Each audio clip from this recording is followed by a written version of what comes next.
us as we are, or sinking 'neath the note we bear, or eyes fixed forward on us. Hello and welcome to the latest edition of the Gramophone Podcast. I'm Martin Cullingford, and today it's my real pleasure to welcome to the podcast the tenor Lawrence Brownlee. Lawrence, hello. It's nice to be with you, Martin. Thank you. Now, your new album, Rising, is just out, recorded with pianist Kevin J. Miller and released on Warner Classics. It's a beautiful, moving and thought-provoking recital of songs, including commissions from 6 leading African-American composers and from the younger generation, together with other works from an earlier era chosen to accompany them and which explore the themes the album addresses. But rather than me go into details, perhaps I'll let you introduce the album. What were its origins? You know, I have to tell you that this work began in the pandemic. I was sitting at home and in conversations about space and opportunity, many of my colleagues who are not African American reached out to me and wanting to know how they could provide opportunities. Of course, we all dealt with the George Floyd incident that was an international, I think, reverberation. I think it was felt worldwide. And so when people began to have this conversation, I began to think how myself as an artist, how I could be helpful to young composers, to young singers, to young writers, to give them space if I could help them in any way. And so the beginning of this project was thought about that, mulling over what happened with George Floyd, but also thinking about people that were important to my life. Many of the writers of the Harlem Renaissance, I focused primarily on those writers. People like probably the most well-known would be Langston Hughes, who made significant contributions to the canon of literature in the United States. And in Harlem, in this era of the Harlem Renaissance, it was a real hotbed of creativity.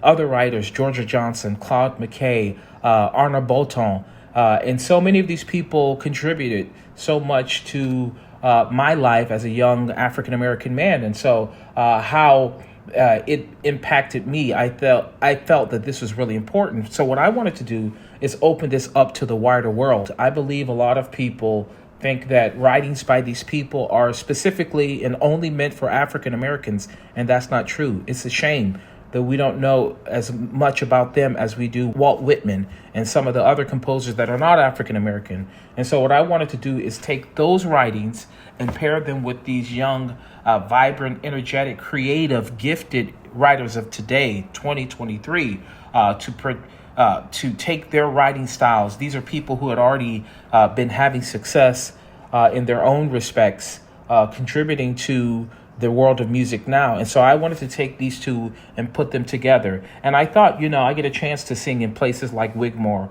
Carnegie Hall, and other places. And I'm always taking the music of Mozart and Poulenc and Rossini. And why not take the music of Damian Sneed? Why not take the music of Jasmine Barnes and give them an opportunity for their music to be heard on a wider scale? So that was really the genesis of the project and how it all came to be in thought through the pandemic, and also many of the events of the pandemic, including, as I mentioned before, George Floyd, to bring something meaningful to contribute to the canon of vocal song.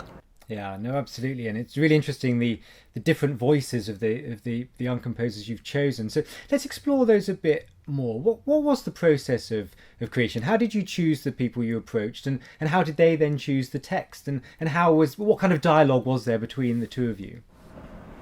Yeah, so let's start with the composers. And so my team and I, we looked out in the world of music and began to see the people that were doing things. And we reached out to a few other gifted writers who were unavailable at this time because they didn't have the bandwidth to write. And I cast a wide net. Some of the composers I had known and had worked with in the past, obviously Damian Sneed, he and I had done an album together before. So I wanted to involve him again, but I didn't know of some of the other writers. Joel Thompson, I'd heard great things about him. Jasmine Barnes, I had heard great things about her as well, and the other ones as well. So what I wanted to do is take these people who had different writing styles, because if you listen to the music, I think you see a lot of variety. And just as, African Americans, we're not a monolith, we're not all the same.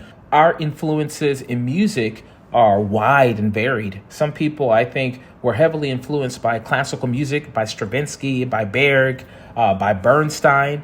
But when you hear some of the music, you can hear strong gospel, strong rhythm. You can hear even some Caribbean influence. And so I like the diversity in the writing styles. And so that's how I chose the composers, people that were making names for themselves and had already been working out in the business.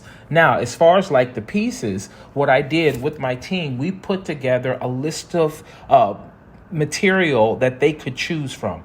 Now, we were limited by the fact that some of the writers like Zora Neale Hurston and James Baldwin and some of these other writers, they didn't fall into the category of public domain. They were outside of that, And so we couldn't use those without a whole lot of heavy lifting that would need to be done. So we chose the things that were ready to be worked on, or, permissible, if you will, to choose from. And so what I did, along with my team, we picked these different pieces, and then we told the composers themselves to pick what they wanted to write about.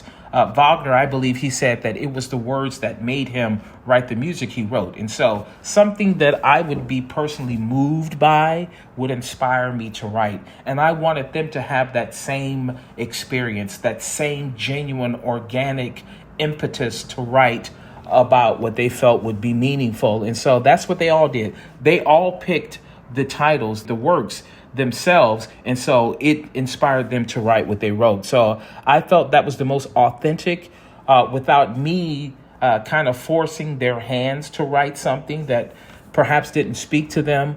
But they chose the things that really spoke to them. And I think that aided them in the writing process. Dream singers, storytellers, dancers, long laughers in the hands of fate, my people. The Harlem Renaissance, it's almost a century ago, this extraordinary period of artists and ideas, cultural, social, political, philosophical. And yet by doing what you've done, it's given it a sort of resonance for the contemporary world, for contemporary audiences and for contemporary artists. I think so. And, even part of this project was taking this to Carnegie Hall, which we did already. And the idea that it was just up the road that this was happening. But if you think about the 40s, the 50s, the 60s, in this era, you have to think not only about these writers, but think about the contributions that were made in jazz. Think about like the fact that Dizzy Gillespie and Miles Davis and so many other people, Charlie Parker, they were all up there. People like Sidney Poitier, some of these actors and some of these people that we really admire for their contributions in art, they were also a part of this big New York Harlem community. And you can imagine how much of a wellspring of talent, creativity, artistry that was up there in that era. And so I think when you see the creativity behind the writing and the expressivity and the use of word and and colors and visual imagery that these writers had, I think it's quite inspiring, and I think it made it easier for these young composers to do their work. And I think it meant a lot, again, to have such meaty text for them to sink their teeth in. No, absolutely. And speaking of the text, one thing that I thought was very interesting, that in the booklet you don't say the text writers or don't really talk about them. And I wondered, was that a way of making sure these pieces are seen as contemporary modern songs by these young artists, to kind of bring them here rather than be backward looking? I think so. It was intentional in that. And so my hope is that people will go searching. Even if they have to take a few excerpts, a few lines from the text and put that into Google, and that will lead them in the path of figuring out who actually wrote this. And that, it's very easy on social media to go down a rabbit hole that you plan to be there for 5 minutes and you look at your watch and it's an hour later, but you begin to discover. And again, this whole idea of people discovering these composers and these different things, if you stumble upon something that one writer wrote and then just come peripherally to something else, another writer from the Harlem Renaissance, or you put in Google, the search engine, and say writers of the Harlem Renaissance, it won't be one person. It will be a number of people. And hopefully that, again, in the intentionality of the whole project, for people to be on the search and the desire to figure out who these people are and what tremendous contribution this is to the world of literature. When the March winds roar like a lion, and the last little snowflakes drift down from a half dreary, half happy April sky, and then lovely May. And if people are researching, hopefully they'll also look up figures like, say, Margaret Bonds, whose music Yes. appears here. I mean, a figure with an extraordinarily extensive list of works, incredibly impressive so, given she would have faced challenges imposed by both race and gender. Absolutely. Tell me about why you included her in here and the role she plays in that wider story. I truly believe that even myself as an artist, that we stand on the shoulders of those that came before us. And even when you look at these composers now, and, I wanted to add to what I just said before, that it was about when they search for these writers, they will find these composers, and not only these works, but also their other compositions. So that's very important as well. But as you mentioned before, standing on the shoulders of people that came, I just said that people that came before us, you think about the contributions that not only Margaret Bonds made, but people that are still living and not yet living. Adolphus Hellstork is another person. Jeremiah Evans, who had written some music, his pieces before, before this project. But you had Robert Owens is another one. You had Udine Smith Moore is another person. You have Jacqueline Hairston, who is still living, and other people who've made contributions that we don't know of. But it was important to pair the current with the ones who've already been before and that are still living, perhaps a little bit older than the young ones of this generation. But I think to show the continuity and for people to discover that this has been going on for some time. It hasn't been highlighted as it should have been in the past, but now this is the beginning, hopefully, of an exploration that people can discover Coleridge Taylor and discover Bonds and discover Anthony Davis and discover some of these wonderful W.H.T. Burleigh. And, he's one of the more well-known ones because of his contributions in spirituals, but not only in spirituals. African Americans write more than spirituals. We write art song, we write opera, we write orchestral pieces. And so part of this was just exposing and really serving on a platter the contributions of these wonderful composers and writers to the broader public. In time of silver rain, the earth puts forth new life again. Green grasses grow, and flowers lift their heads. You write quite movingly in the booklet that you want to talk about triumphs, not just struggles. And tell me a bit about that. Absolutely, Martin. We think about it, and so much of our story is really in struggle, in pain, in suffering. And so many of us now as young artists and not so young artists, I mean, I'm 50 years old, so I'm kind of in the middle, but it's just, I think we've had it. We're done with the struggle. We've had it with the suffering. We want to talk about love. We want to talk about triumph. We want to talk about dreams, emotion that are outside, because we are so much more than our struggles. And so what I wanted them to feel, I wanted them to have this cathartic even experience that they could write about the things that really inspired them. And Sean O'Pebble wrote about romance. How important, how strong is that for us? It is an emotion that we all feel just like anyone else. And so, yes, let's discuss our triumphs. Let's discuss, if you want to discuss the struggle, that's fine, but our story is not solely about that. And so that's what we wanted to present, was positivity, hope, relevance, family, love, expressivity, pride, passion. Those are all positive things that we can talk about. And I wanted to make sure that they felt that they had the license to write about that because they were inspired by what these writers wrote about many years ago. Your wider work involves exploring the extremes of the human and emotional experiences, and from joy to struggle, everything in between. Because that's so much part of the greatest operatic creations that you as a tenor get to sing. But then a lot of these songs, they're much more about the sort of the intimate, the personal, the private. Do you find that you draw sort of dramatic or musical links between those two different facets of this music that you perform? Absolutely. I think one strengthens the other. When you have to put a vocal recital together, it has to also be dramatic. That is inspired by what you do on the stage as an opera singer, creating a character and putting this whole person together. You have to do it on a recital disc. You have to find the drama. You have to find the intimacy. You have to use every area, every aspect of your voice, from the forte to the piano, to the legato, to the more percussive, to really do some vocal painting, if you will, imagery that you can put together, the insistence of what it means when a note is repeated over and over and over again. Are you driving home that point? So I feel like there's a lot of drama in song recital, in recital discs, that you must find because they can become boring.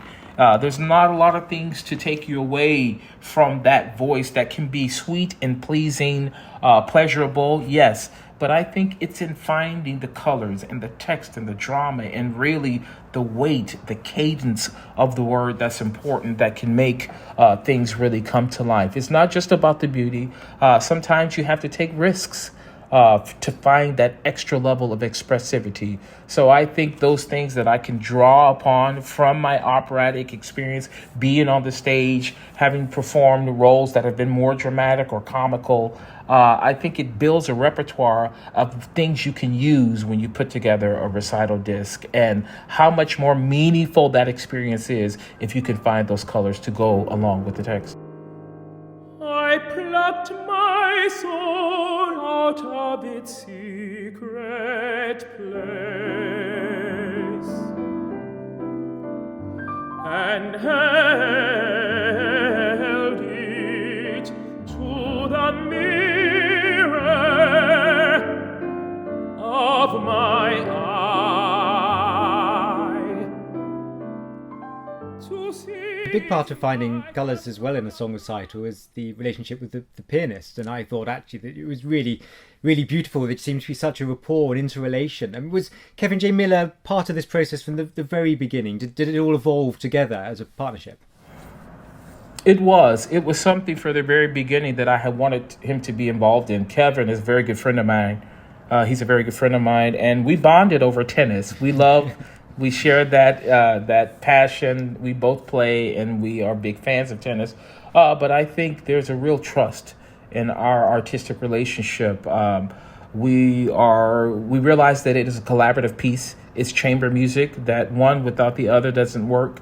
And I think he's done a great job in finding those colors, finding the support, really being that underlying consistent tone of what is needing to bring these things to life. And so he can bring you the lightness with the gravitas as well. I think he showed his range as a pianist as well. And so that was a tremendous contribution to this album. So yes, he's grown with these pieces. He's talked to the composers. He's made his own opinions and suggestions on how something should be done. He's convinced them that it could work a different way. The voicing in the left hand could be more of a rhapsody. So yes, from a respected musician and someone that I admire and trust, I think his contribution was invaluable. And so it was meaningful for both of us to not only record the album, but also to do the tour together. Yeah, and speaking of contributions, as you said earlier, you've contributed these works to this catalogue through this project. But actually, I guess one of the most wonderful things for you will be when someone else picks up these songs, sings them, makes them part of their programmes too. One of the most meaningful moments is when we were at Carnegie Hall and all of the composers were in attendance. So essentially, I had the great honor of introducing, if others didn't know about them, introducing them to the world, or essentially at least the New York public. And many of the people afterwards were interacting with these composers and saying, oh my gosh, I love your pieces. Is it possible for me to look at that? Do you have something else? Do you have something for sopranos? And so just in that one instance, I think exponentially that their reach and their range is so much bigger because so many people were interested in knowing more about their writing and their work. So I was happy to be a part of that, and I hope that that will continue to happen as people program this. And I said in the recital at Carnegie Hall, I said, if there is a misconception that music written by African Americans is only for African Americans, that is not the case. I think you have to be smart because some material does lend itself, because of the experience, to only African Americans performing these pieces. But when you talk about Robert Owens and he talks about Romeo and Juliet in his writings, that's for everyone. You think about Jasmine Barnes, she's talking about peace, that's for everyone. You think about Brandon Spencer, what he writes about, it's something that anyone could sing about. It's not limiting. And so I hope that's the case. Black, white, brown, whatever color, that people will feel like they want to dive into these pieces by these composers because they have something to say. It's a wonderful album, and it's been a real pleasure to talk to you about it. Lawrence Brownlee's Rising, performed with Kevin J. Miller on piano, is available from Warner Classics. Lawrence Brownlee, thank you so much for talking to me about the album today. Thank you, Martin, for having me, and I appreciate it very much. Whatever time may bring, no nights are dark, no days are long, while in my heart there swells a song, and I can sing.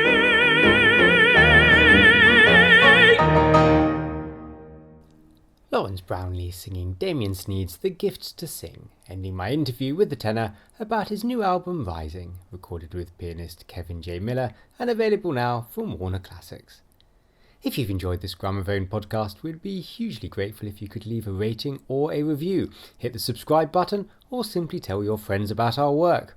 And if you want to explore classical music in even greater depth with Gramophone, then we produce a monthly magazine packed full of interviews, features and reviews. And all listeners to this podcast can get a 20% discount by visiting gramophone.co.uk/subscribe and entering the code podcast20 at the checkout. Thank you for listening, and do join us again for another Gramophone podcast next week.